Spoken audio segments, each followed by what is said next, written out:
just go ape shit, laugh as I tear it down. Hey, no more safe shit, MDMA in a cake. It's my birthday now.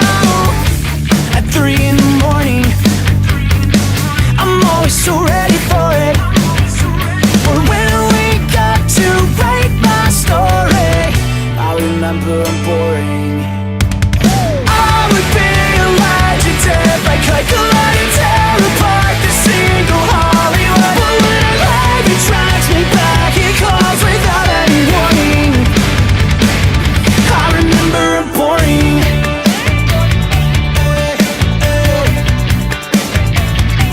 Remember I'm boring.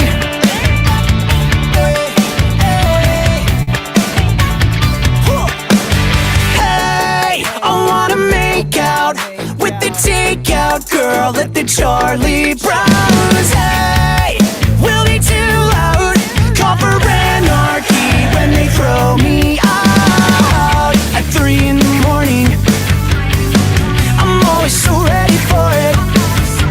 But when I wake up to write my story, I remember I'm boring. I would be a legend if I could collide and tear apart the single Hollywood. But when I leave, it drags me back, it comes without any warning. I remember if I could find a high, I'm looking for it to the other side and try and find it more. But when it's dead, it drags me back, it comes without any warning.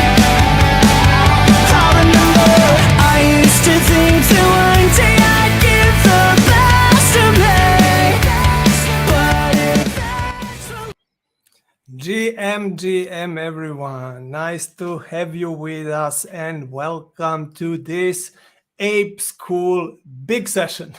Big because we have some very interesting, first I have very interesting guest with me. It's Nevena. Nevena, nice to have you with me. How are Hello, you? nice to be here. I'm feeling great. How about you? That's good. I'm good because after so long time, I'm again live and I love that. So that's why I feel good. Yeah, me too. I love these live shows. Yes, and I promise to the audience the next time we will dance as well. At least I will dance because this music is so great. It So is. next time we have to dance. Okay, I'll Everyone, prepare. and of course, who wants to join us to dance, everybody's welcome, of course. So I hope you enjoy the music, Nevena, and our audience as well. If you like it, go to the Twitter account that I just showed you and show appreciation to those guys. They're doing really, really great job. They didn't know that I will do this today, so it's a surprise for them as well. So we will discuss today a very interesting topic. We will talk about the governments. But this time we will not talk about regulations. We will talk about what those guys are actually doing by themselves and how do they implement or not implement blockchain. And I'm very glad that I have Nevena with me because she's a legal specialist in the company called Fiscal Solutions. She's focused on the fiscal laws. And for those guys which don't know exactly what are the fiscal laws, let me just give you a briefly overview. These are actually the regulations which are trying to fight, let's say, VAT fraud. We have today in many countries different fiscal laws. In Europe, more than 80%. And basically, the guys who have to follow those rules are retailers. Nevena is specialized on those laws. And as we are treating Metaverse as a separate country, it's of course her part as well to take care of Metaverse as well. But before we start with this very interesting topic, who is actually Nevena? Oh, wow. I wouldn't be sure what to add to what you've already mentioned. I think that was an awesome introduction. I mean, besides being, of course, super enthusiastic about fiscal laws, because that is what we do. And you'll see in this presentation that we also have use cases related to that. I'm really enthusiastic about working with new technologies, blockchain in particular. I've even written on my LinkedIn why I believe the blockchain technology is probably the highlight of this Web3 world, because there's just so many use cases, and just talking about how it's used in governments is a tiny little part.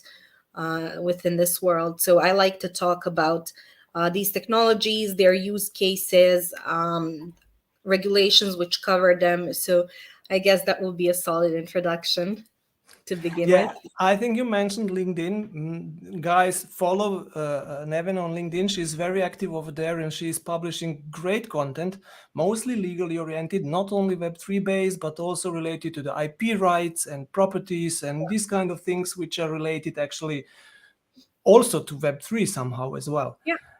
So that's why I can strongly recommend your post. Oh, thank you. Today, we will dig deep into the governmental topics, but before we do that, I would really like to give some information about Ape School and what is actually new in the Ape School, because we decided to change a little bit concept which we have. So the concept which we had before is, of course, to have a student and to have a Discord server. On that Discord server, we had always the educational sessions for those students. So it was like a small bubble, let's say, where the students were able to learn. We decided to change that. We decided to open totally and to make the knowledge and the transfer of knowledge and all those sessions available to everyone. So this means we will run live streaming sessions which will be accessible without any kind of registration. So this means if you see us somewhere live or if you plan to join the session, you just need to jump in and that's it. No any kind of registrations, no any kind of collecting the emails or whatever. So just be there. That's it. So that's the one big change. The second big change is that we will stick to the video format. So we decided to run the video streams like this one on Twitter, YouTube, and LinkedIn. And we will not run the spaces, which are usually the most common, let's say, distribution channel for the content and information on Twitter in particular and in Web3 space. We will not do that. And the reasons are very simple, because we want and we need actually the visual part of the channel. We are using visual materials to show you and to transfer the knowledge, to explain the complex topics. And this is simply not possible on the spaces because it's just voice-based communication channel. So that's why we will use, let's say, this kind of live streaming. Then the next big topic is we want to reach the people on the different platforms, which are even not really Web3 platforms, like, for example, YouTube or LinkedIn. The most Web2 people are on those platforms. And if we are not able to stream also on those platforms, we will not be able to onboard them. So that's why we want to onboard the people which are coming from other platforms like LinkedIn and YouTube into the Web3 space. And for that, we need something else than Twitter space, of course. That's why we decided to do the live streamings. And the third major reason why we are doing that is because of the storage, data storage. So directly after the streaming, after the streams are done, we will publish this content live on those platforms that we are using. So this means it has to be done very fast, directly after the sessions, and it will be done automatically. If you're running Twitter Spaces, you cannot do that easily. So because of that, we decided to follow this format. And the third big, or even fourth now, the big change in the Ape School is Discord server. We decided not to use Discord server anymore. And the reason I already described a little bit, so we learned from the more than 1 year of teaching the people and more than 1,500 students that the Discord server is actually a problem if you want to onboard the people from Web 2. Because people in Web 2 are not using, unless they are gamers, not using usually Discord server. And if I ask them to join some kind of sessions, training sessions about the Web3 space on the Discord server, they're usually refusing to learn about the new platform and Discord environment additionally. So that's why it was like a hurdle, let's say, to get the people on board. And that's why we decided not to use it. Beside that, don't forget that we are in the bear market. So this means the activities on the Discord server are anyway very low on our server as well. And that's why we decided, of course, if nobody is really using it, we will just close it and no need for that. And the third point is, actually, we use the Discord server for support of our students. If somebody had any kind of questions, it was great to ask on the server in the community, and there was already, of course, the answer by the community or by myself or by the teachers from the Ape School. We decided to do that on the public way, not in the bubble which is on the Discord server, but to do it on platforms that we are using, like LinkedIn and Twitter, of course. And by that, everybody, even the people which are not our students, will be able to learn, because all those support requests are actually great sources of knowledge and a great way to learn the new stuff. That's why we decided to delete, more or less, at least for now, Discord server. Maybe we will continue with Discord server in the future, we will see. Okay, and the last information which I want to give you before we start with the concrete and the topic for today is related to our next session, which should be actually next Sunday. Around 6 o'clock or 7 o'clock in the evening, European time, Central European time, we want to transfer our experiences in the area of Bitcoin NFTs. Yes, everybody is talking about the Bitcoin NFTs, and we want to talk about them as well, but we had to wait a little bit in order to learn by ourselves. So we learned a lot about the Bitcoins, about Bitcoin NFTs, about ordinals and inscriptions, but we are still testing some of the topics. So we are not 100% sure if we will be able to run the training on next Sunday. We want to do that, but it's depending strongly on the tests that we are running. So everything what we want to tell you on next Sunday about Bitcoin NFTs, we want to test by ourselves first. And this means we have to install the Bitcoin full node, which we are just doing now. We have to install ORD, and we have to test all those features which is ORD actually offering to everyone. Only if we test all of that, we will be able to learn it, and we will be able to transfer the knowledge. So that's why maybe we will postpone it. We will try to keep the date as we planned on Sunday, but if we have to postpone it, that's life. In order not to miss the new date, follow us on all our social platforms, and then you will know exactly when the next training is happening. So far so good. And now I need some kind of music, So we will talk about governments. And as I told you on the beginning, we will not talk about regulations. This is the topic which we will cover in a separate session. But today, Nevena prepared very interesting use cases. I think you have 10 use cases, right? Yeah, that's correct. Okay. From different countries, how the blockchain is used to optimize maybe some processes, to create some innovation, or to create administrative, let's say, world better. And Nevena, it's up to you now. Please take the stage. Thank you, Darko. And I have to say, I'm a huge fan of these changes that you mentioned that we are introducing, making education accessible to everyone and teaching what we've tested and what we know. So I think that's a wonderful initiative. Thank you.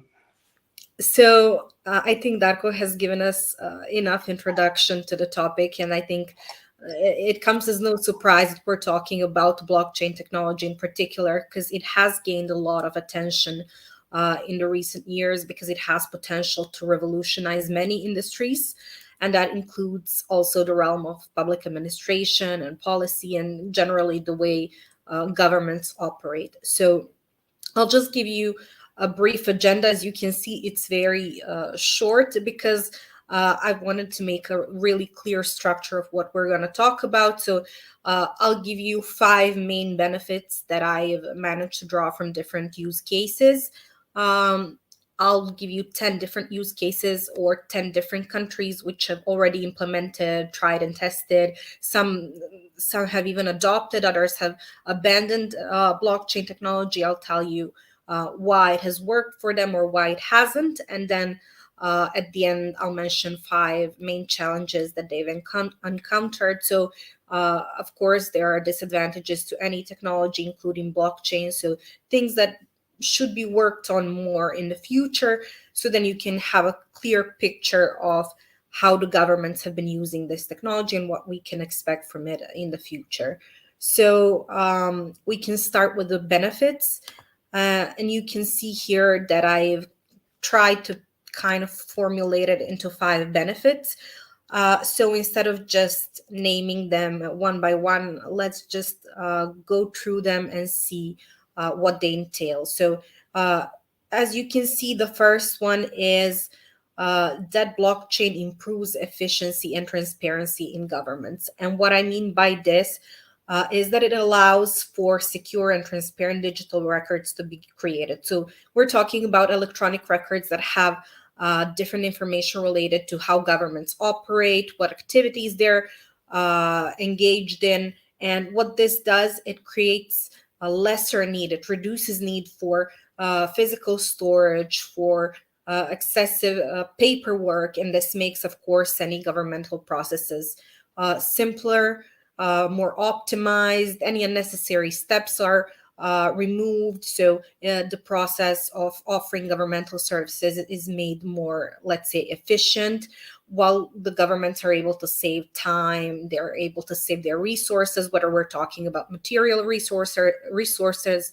or the people that they're employing, all while improving the quality of the results in terms of the services that they're offering. So basically, all of this is amounting to reduced risk of errors, of data fraud, and all sorts of other benefits. And I've also given here 2 examples, but we'll see more of that in the use cases. For example, governments can use blockchain to track how social benefits are distributed among those who need them the most, and also to make sure that nobody's abusing these social benefits. Or they could use blockchain to manage different registries, like the land ownership or the land registration records. So this could help prevent any sort of dispute around the land ownership, any sort of conflict, again, fraud. And if we take a look at the bigger picture, it could also promote economic development in a certain country. Because when we make these sort of information really secure, really transparent, I think investors are more willing to invest in countries and businesses that are operating within that country. So that is the first benefit. The second one is the enhanced security. And I think this one is pretty logical because, as we know, blockchain is a decentralized technology. So there isn't a single entity that can control or manipulate the system. And if we take away this ability, this makes the technology more resistant to any tampering or fraud as compared to the traditional systems that the governments have been using across decades or even longer. Then the third one is the increased accountability. So what I mean by that is, for the most part, it reduces the risk of corruption because the blockchain technology is first and foremost transparent, and it's also immutable. So every piece of information that is stored on it, it cannot be altered, it cannot be changed, cannot be deleted if the network doesn't consent to it. So this significantly reduces the risk of corruption. I've also given here some examples. For example, a government could use blockchain to track the use of public funds. So to make sure that it's used in accordance with legal standards, ethical standards, or also to manage elections. We have quite a few examples of how it was used for management of elections coming up. So you'll see that in a couple of slides. Then we have the cost savings benefit. I think this one's important for many governments, and they're able to save money by introducing blockchain technology because they're using it to automate processes within governments. Basically, they're streamlining processes by reducing the need for manual labor. They're not actually, let's say, firing their employees, but they're assigning more complex tasks to them. They're allowing them to focus on more important things like providing better services to the public, while some operational tasks that can be automated, while also made more accurate or made more efficient, they are being automated. And this way also we're minimizing the risks of any errors in the process of providing services. And lastly, we have the fifth benefit, which is the improved accessibility. This one is a huge one because, of course, it's important to make access to government services as easy as possible to citizens. especially to those citizens that are struggling to access them through traditional channels. So, for example, you could have a citizen that has a disability, or somebody who is a non-native speaker that has a language barrier, so they can't easily access governmental services. We want governments to reduce barriers to their services, and to promote greater participation in civic life. So this is something that blockchain makes possible, because basically it allows citizens to do things like vote online or vote remotely. So let's say that these are some of the main 5 benefits that I've seen with this technology being used in governments. With that out of the way, I think we can move on to the use cases. This is the overview. So there's 10 of them, just like Darko has said. And we can start going through them one by one. So the first use case that I've seen is the use of blockchain technology for creation of digital identity systems. Basically, these systems, they are used to verify identities of individuals, of businesses, of other entities, which makes it much easier to verify anybody's identity while reducing identity fraud. So the example that I found is Estonia, and you'll see as we go on further into the presentation that Estonia is really huge on trying to implement this technology in their governmental systems. So they have this system called e-Estonia, and basically it allows Estonian citizens to access different governmental services online through this blockchain platform. And some of those services are voting, paying taxes, accessing their healthcare records. We'll talk about healthcare a bit more later. Also, it's allowing citizens to sign documents electronically. It's making it easier for businesses to interact with the government, to conduct their business activities, and much more. So basically, everybody has a digital identity that is linked to different governmental bases, and it's used to identify individuals when they access these governmental services. And what's great about this platform, it's that it's based on the open source keyless signature infrastructure. So it has a very unique hash-based system, which allows secure storaging of sensitive data on the blockchain platform. So it's more resistant to any data tampering. And I think this is a hugely important thing for any citizen. They don't want their sensitive information so freely given to the public. So that is just the first use case. The second one is in the supply chain management, and I think this one's gonna grow in importance over time. So basically, the supply chain management process can be improved, can be made more efficient and transparent with the use of blockchain technology, which has been proven by Dubai's government. So they have this blockchain-based platform that's called Dubai Trade, and they use it to track the movement of goods through the country's ports. But also, they use it to make tracks of any customs clearance, of payment details, and this platform is integrated with different systems, including the government's ones and the private sector systems. So we're talking about systems like customs, ports, logistics, and basically they are all creating a single efficient trade ecosystem. And amazing thing is that all of this information that is of course super beneficial for the economics of the country can be easily audited by the government through the blockchain platform. So it's useful not only for the supply chain management people, so everybody involved in the supply chain, but for the government itself as well. We also have the third use case. So it can be used for creation of different public records. I've chosen one example here, which is the digital land registries, because I've already mentioned them somewhere in the beginning while talking about the benefits. So this is something that Georgia has tried blockchain technology for. They've implemented it into their National Agency of Public Registry, and basically they use it to track the ownership of land.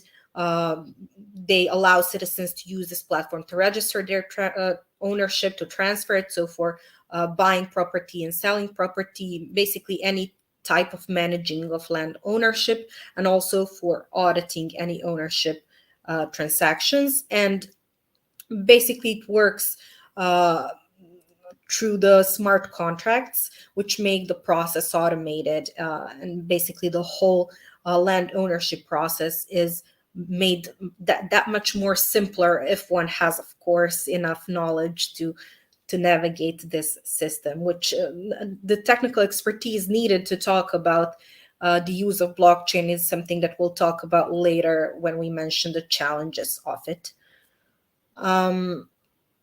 Then we have the next use case, which is voting. This is one use case that I've seen in a couple of countries. I think I've seen governments most interested in using it in this way. So I've chosen the example of West Virginia in the United States. They've tested this pilot program, let's call it. So it's not something that's been fully adopted. It was more of a test that they've ended up abandoning, and I'll tell you why. But the system is called votes. And the idea was to increase the trust in the electoral process, since the United States has struggled with transparent electoral processes in the past, and they wanted to reduce the risk of fraud through the use of blockchain. So the way this would work, they imagined creating a mobile app where primarily military personnel and overseas voters could cast their votes through that mobile app. And basically, they would use this blockchain technology with traditional biometric authentication technologies like scanning your iris, scanning your fingertip to make a secure record of each vote. And then each vote could be audited to make sure that the integrity of the voting process wasn't tampered with. So the voters would have to register on the platform. They would need to verify their identity using these different authentication methods. And then once their identities are verified, they can cast their votes remotely using either the smartphone or any other device. Each vote would be recorded on the blockchain, automatically added up, and then the final results are reported back to the voters. So this similar system was also attempted in, I think, Democratic Republic of Congo. Also, I think Moscow pilot tested it, but it was abandoned ultimately in majority of the countries. For example, in West Virginia, it was abandoned because there were some security concerns related to it, and I'll talk about these security concerns a bit later. Until then, let's move on to the next use case. I've mentioned this because this is something that I deal with primarily. So tax collection. We have the example of the government of Brazil, and they've attempted to use blockchain technology to improve the efficiency and transparency of the tax collection. So they have this platform, Nota Fiscal Eletrônica, and basically it's called electronic invoice, and it allows businesses to issue invoices, to track them electronically, to collect taxes in a much easier way. Basically, they would submit invoices to the government through the blockchain platform, and then they can track their progress through the approval process. Everything is happening in real time, very similarly like fiscalization is happening, for example. So they've noticed that this helps them reduce tax evasion and tax fraud. So this is a system that they're still trying to fully implement, and that they do desire to stick with in the future. Then we have the use case of social welfare. This is a really important one, and we have the example of Mexico trying to use blockchain to improve the distribution of social welfare benefits. In particular, they are trying to track the origin and distribution of food assistance benefits to make sure that they are truly being delivered to the recipients that they are intended to be delivered to. So their platform, the blockchain platform that they're using, is called Mi Comida Segura. So it means My Safe Food, to translate it literally. And basically, the way it works is that consumers can scan a product's barcode or QR code, and by scanning it, they can access information about the origin of the product that they're scanning, how it was processed, what is the distribution history behind that product, and they'll just get corresponding data on the website or a smartphone app. So this is used by citizens, by governments, but also by food producers, processors, distributors, retailers, anybody in the supply chain management chain, let's say. Then the next use case is education. We see the same flag again. I think nobody's surprised that the government of United Arab Emirates is really progressive when it comes to using new technologies. They always have been. So they're also testing blockchain in the field of education by attempting to introduce platform UAE Pass platform. It basically allows its users to store any education and employment data on it electronically. So potential employers can use it to check their history, like which school have they graduated? Did they take any professional development courses? Do they have any certificates? Which companies did they work for? What were their previous job titles? What were the dates of their employment? Just like a very extensive CV of some sorts uploaded to a blockchain platform. And this is a very popular platform in this country, actually. So we also have the use case in trade finance. The example that I've included is the example of Trade Trust. So this is a blockchain-based platform that is used by the government of Singapore. So they've imagined this platform to be one that improves the efficiency of the trade finance processes, and they want to use it to track the movement of goods, but also the documents that are related to trade finance transactions. Mostly, we're talking about invoices and bills of lading. It's also, like the majority of these platforms, it's using open source Ethereum blockchain platform and basically smart contracts. And besides being used by the government, it's also being used by a variety of businesses, by banks, by customs in Singapore, and also logistic providers. So it has a pretty wide application. The next use case is in the identity verification. I think we've kind of managed to, let's say, sneak this topic into different into slides that were presented prior to this one, but let's give a concrete example about it.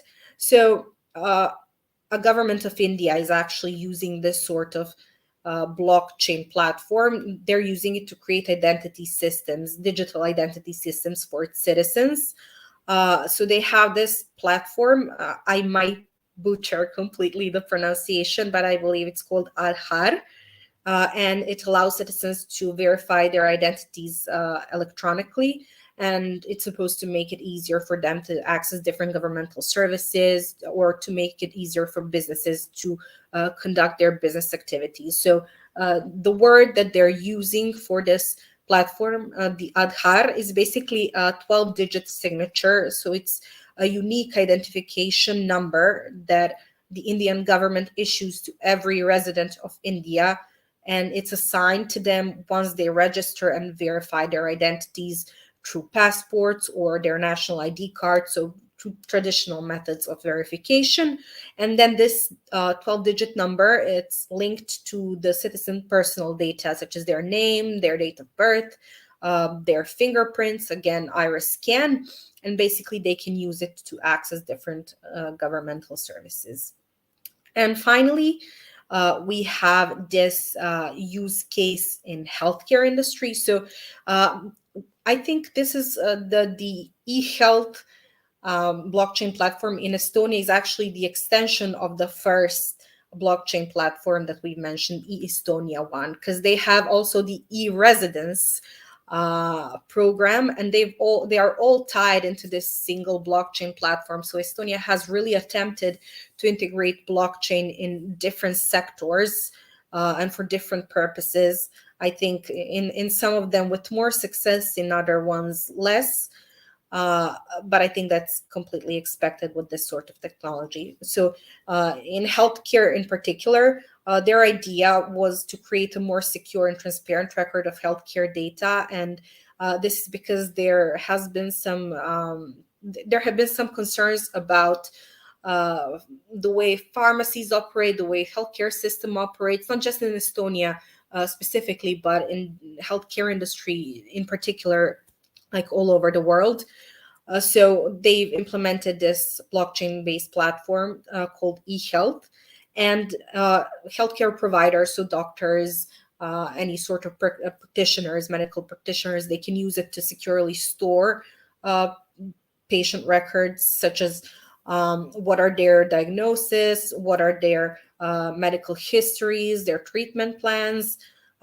So they can upload it online to blockchain platform, and they can easily access these patient records. But not just it's not just the patient records part. They can also track the movement of medical supplies and medical equipment. So as you can see, it was imagined to be applied pretty widely. So it's used mostly by healthcare professionals more so than the patients themselves. So these 10 use cases, they are just some of the ones that can be seen the most. They aren't an extensive list. Of course, there are more use cases. But I think these 10 are enough to focus on the challenges, to draw some conclusions about the challenges behind this technology. So this next slide takes away 5 common challenges that I've mentioned, and you'll probably notice, you probably could have gathered some of these by just listening to the use cases. So they are complexity, scalability, limited anonymity, regulation or the lack of thereof, and security vulnerabilities. So we can call them also potential disadvantages of this technology. So when we're talking about the complexity, I think all of us are very aware that understanding this technology and implementing it requires a certain level of technical expertise. So finding people who can create these kind of platforms for governments, and also being able to teach people how to use blockchain platform to access governmental services are some of the main, I guess, challenges in the mass adoption of blockchain technology, and why some of these technologies haven't been fully adopted by the governments. I think Estonia struggled with this a lot. So basically, I think they had a huge failure with their e-residency program through the blockchain platform. They intended to use it to enable users to establish businesses and to operate them remotely through this blockchain platform. So they would use it to set up a company, to sign documents electronically, to conduct business online. But this pilot program failed in Estonia. So this is obviously something they're still struggling with. Then the next challenge is obviously scalability. I think this one, if you Google challenges that come up with blockchain technology, scalability really comes up very often. And I have seen some solutions that are managing to figure out solution to this issue, to this challenge, but it's still not happening on a large scale. So what I mean by the challenge of scalability, it means that majority of blockchain platforms can't handle a large number of transactions per second. So, for example, if a government would want to use a blockchain platform for something that would be accessed by a large number of users at once, that could be an issue. So, voting, elections. This is why we've already heard that use cases in voting have mostly failed. So, for example, we had, I think I didn't give this example, the Moscow voting system that tried to use blockchain platform. So they attempted to use voting system based on the Ethereum blockchain platform and through the use of smart contracts, but the system ended up being unable to handle a huge volume of traffic that was received on the election day. So the elections were delayed. There were many technical issues, multiple reports of vulnerabilities that could have been exploited by the hackers and were exploited by the hackers eventually, which is of course not something we want to see in an electoral process.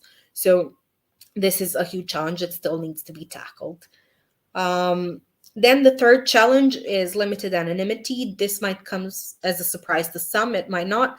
I think a lot of people have this misconception that blockchain is fully anonymous, but it is not.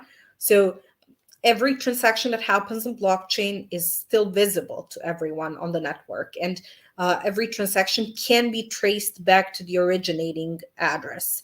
So if a specific user who's of course accessing this blockchain platform for governmental services wants to keep their identity completely safe, this may not be ideal for them. For example, for somebody who is a user of social benefits, they of course don't want their sensitive personal information exposed. So this would be information such as their income, their health status. So this is the sort of information that you don't want distributed to any third party that is unauthorized to access it. But unfortunately, we see it happening with hack attacks in traditional systems, and this is something that blockchain platform is also struggling with.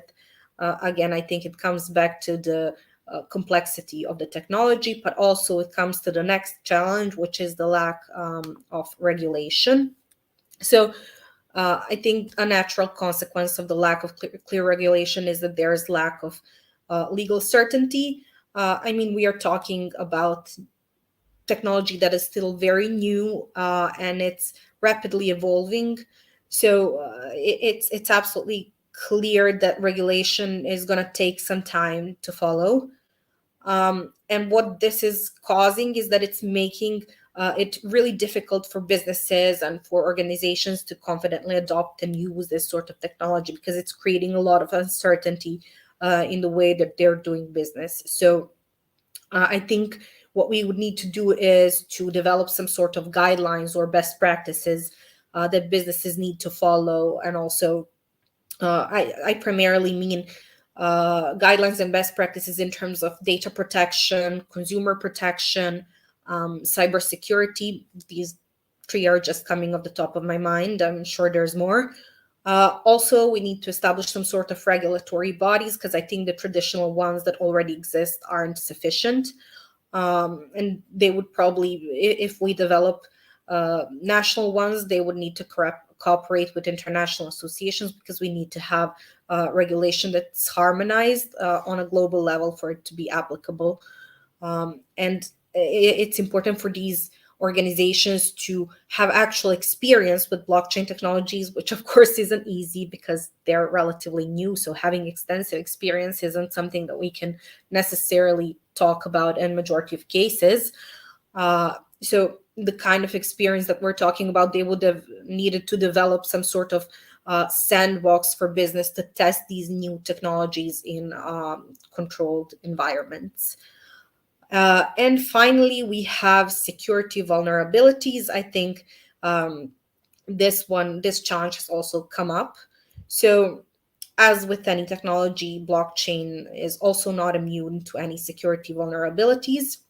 So I think the greatest challenge is figuring out how to design and then how to implement these systems in order to minimize the risk of security breaches. So for example, if we go back to the use case of votes, if you remember the voting system, the pilot program that was adopted in West Virginia, it ended up having several vulnerabilities. For example, it lacked, I think, proper authentication and encryption.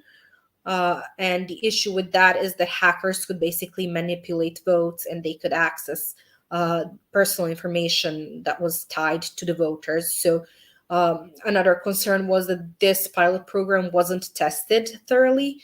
It was deployed before testing, so it was deemed unreliable primarily by the voters. And then, of course, if a government notices that its voters, its citizens aren't confident about the government's capability to handle elections, of course, they're going to raise these concerns and they're going to abandon the technology. So, because of the security vulnerabilities, this technology was abandoned in terms of voting. So, I think that is something that needs to be paid attention to. So, of course, just like with benefits, this is not an extensive list of challenges or disadvantages, however you may call them.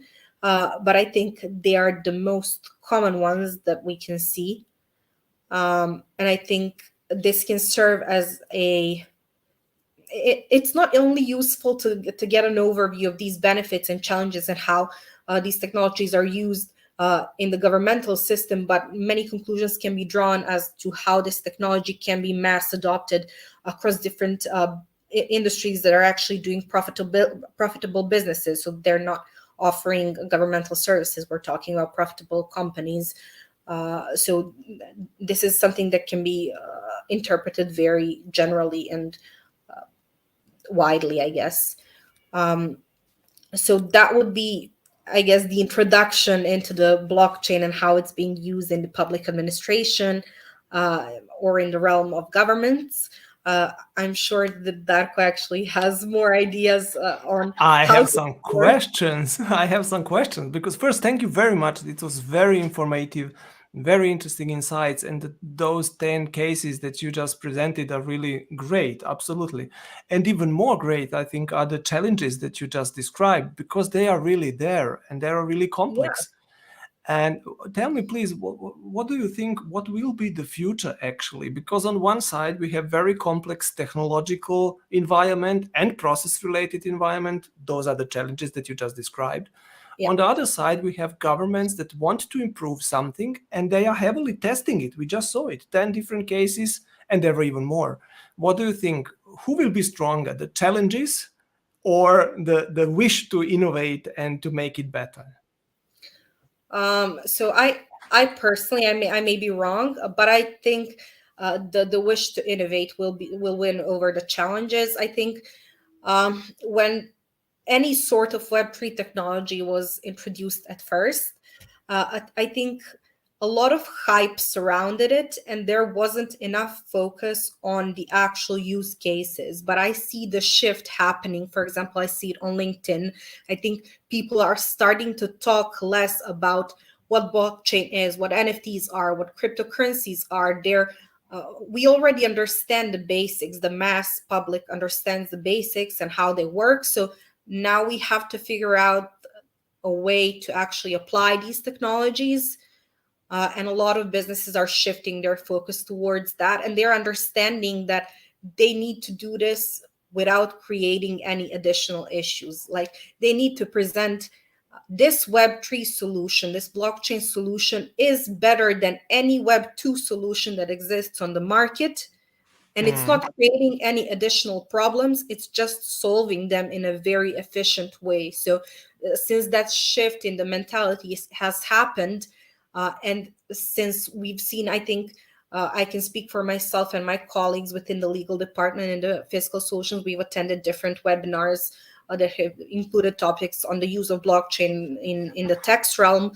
We see that governments are talking about this sort of technology, that they are exploring it, that they are finding use cases, and that they're pushing personally funded projects in this realm. So I think they're very interested in pushing these innovations further, and that they're ready to face these challenges. And I think it's the perfect time now because we see an influx of regulations, legal regulations in this realm. So I think I that, totally agree. I totally agree with you. Maybe I can even just add a question because you mentioned something which I think is very smart. You mentioned that mass adoption can take place actually only if we have the combination of the businesses, let's say, governments, and the people which are onboarded. So if you Yeah, just develop one of those parts, it will not work. it's Maybe not some enough. thoughts about that, yeah, because this is really interesting point from my point of view. Yeah, yeah, of course. I mean, ultimately, the end customer, the person who is using either governmental or business services, they are an average, ordinary individual, a person. So, why would any of us use technology that we don't understand? Of course, we had to go through this long process and sometimes tiring process of learning the basic. It was just like attending a university. So you at university you learn how to understand simple concepts, and then through actual practice, through actual work, you learn how to apply these concepts, these knowledges, how to make you to apply them to actual use cases. So I think the exact same thing is happening in this environment as well. So I think we're finally shifting from this mass adoption part. Of course, I'm not saying that blockchain is massively adopted. There's still a long way to go, but that end step that's necessary for people to be convinced that this technology is truly something revolutionary is actually showing them these examples. Hey, this is what somebody's already making, this is how it's working, and this is the value that its users are seeing in it. And that's something that we're seeing happen as of right now. So I project in a year, two, in the next 5 years, I think a huge shift will happen and a huge adoption of this technology might happen.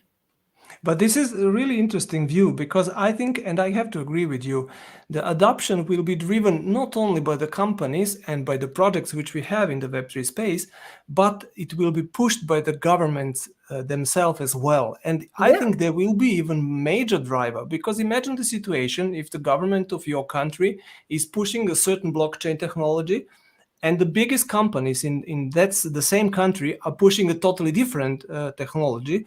So this means the end user like me will have to learn more or less two different universe yeah, and systems, and this will be very difficult, and I will be for sure forced to learn the governmental platform.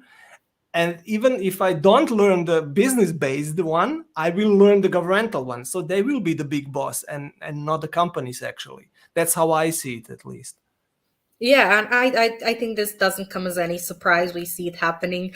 Our country has Exactly. seen it happen with fiscalization systems. I mean, whatever the government pushes, citizens are just forced. Let's say it's not a pretty word, but it's the reality. They're forced to Yeah. learn the new technology because there's no other way to participate in this civic life. So I definitely do see a huge responsibility on the part of government, especially in the terms of finding expert personnel that can help them make these projects happen.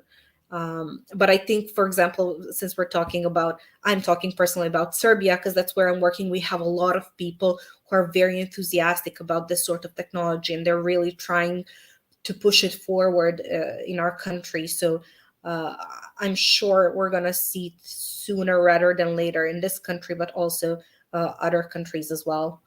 Because we've I, seen it in this presentation, yes, the use cases are all across the globe. We're not just talking exactly. about one continent or one country. So it's definitely a mass adoption on every level. Yes, but you know what? I'm also personally very happy after such a kind of sessions or this kind of discussions that we have now, because we are able by that, by running those kind of discussions, to show that Web3 space is not just the NFT project of the guy who is flipping the fast money, let's say, and getting rich. It's much, much more. And if you Yes, think about the governments and the blockchain technologies which they are implementing, this is also Web3 space. This is the same technology, same idea, same yes, concept, same philosophy.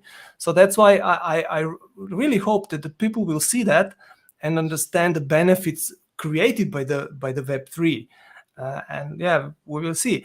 And because of that, I want to show just very fast my just a second to check to share the screen for a second because I want to show something which is happening in Europe in the moment. Just let me check if I can share the screen.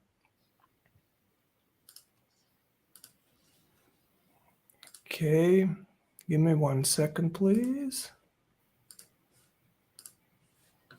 I hope you see my window now. So this is the, yes, you should see it now. This is the blockchain system initiative, let's say, created by the European Union, and it's called EPSI. And actually, 29 countries are taking part of that on that. So this means there is just a very big project around, which is creating the unbelievable big blockchain platform for the entire European Union.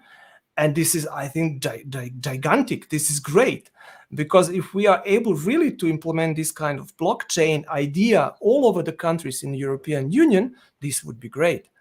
And what I think it's even more interesting, if we check the pilots and the projects which are in the moment running over there, then we can group them into groups. One group is related to the identities, and you mentioned that as well several times, because this Yeah. is the crucial point. This is the most important point. And I will touch this in a second again, because this is very important.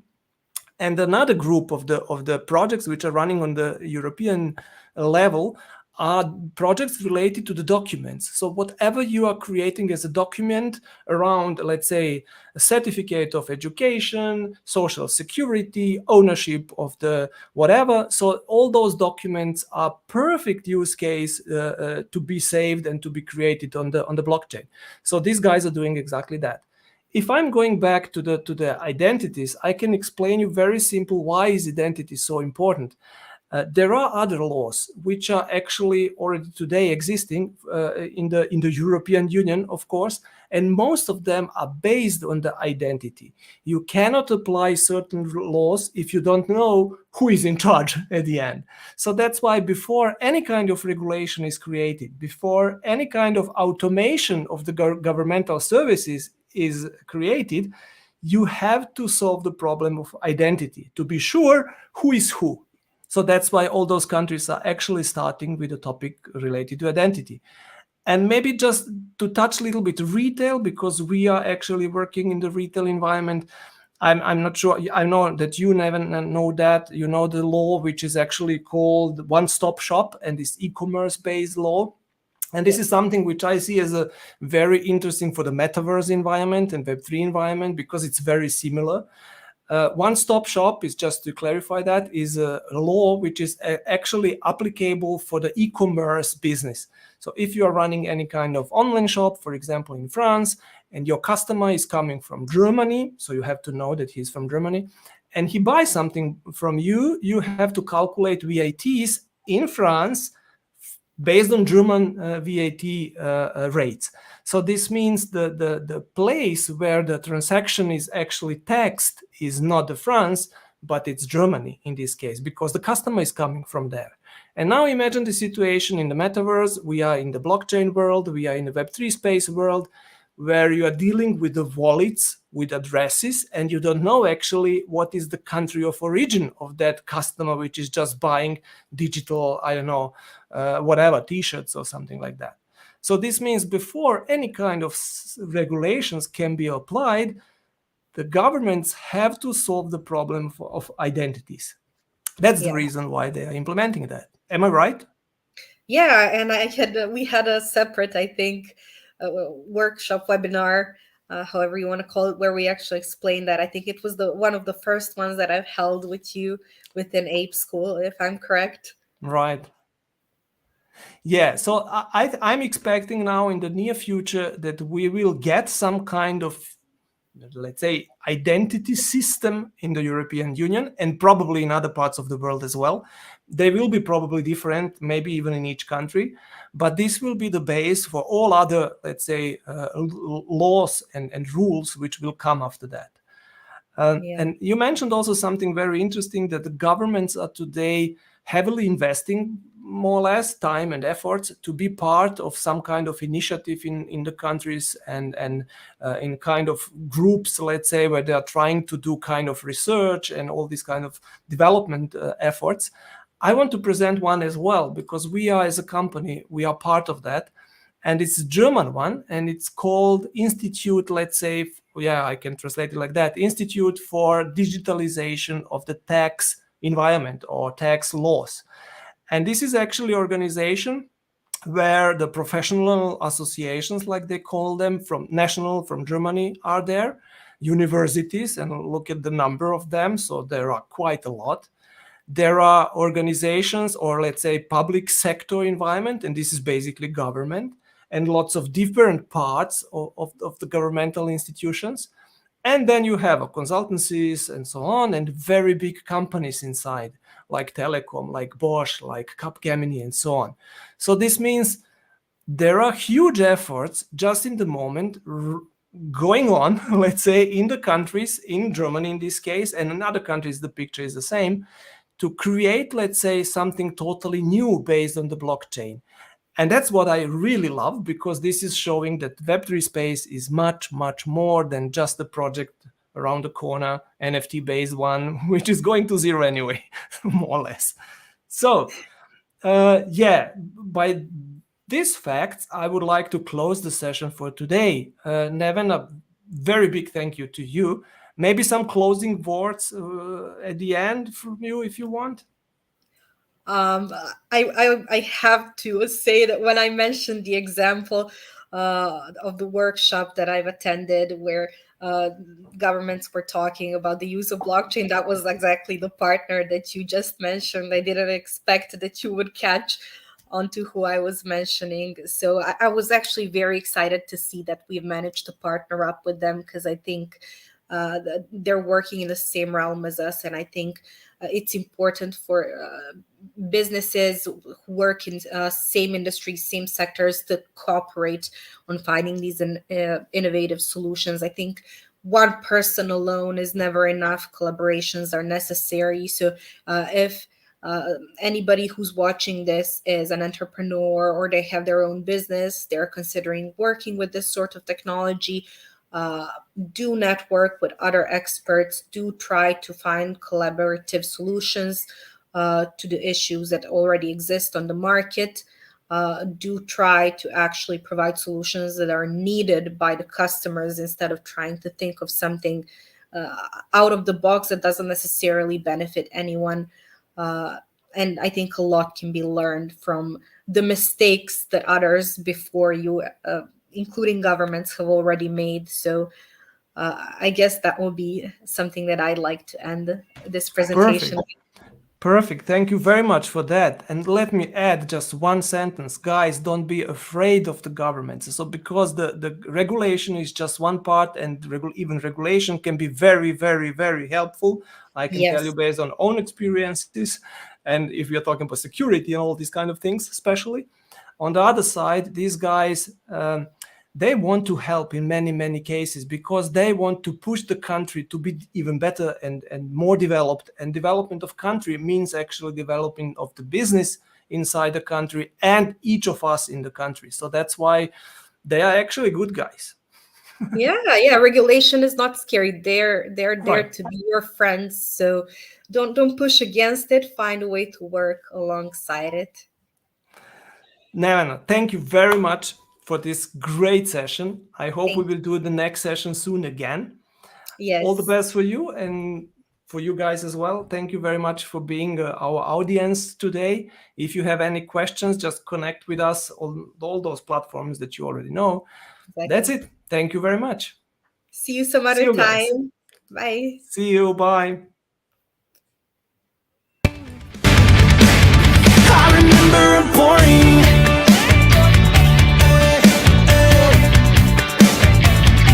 Remember I'm boring.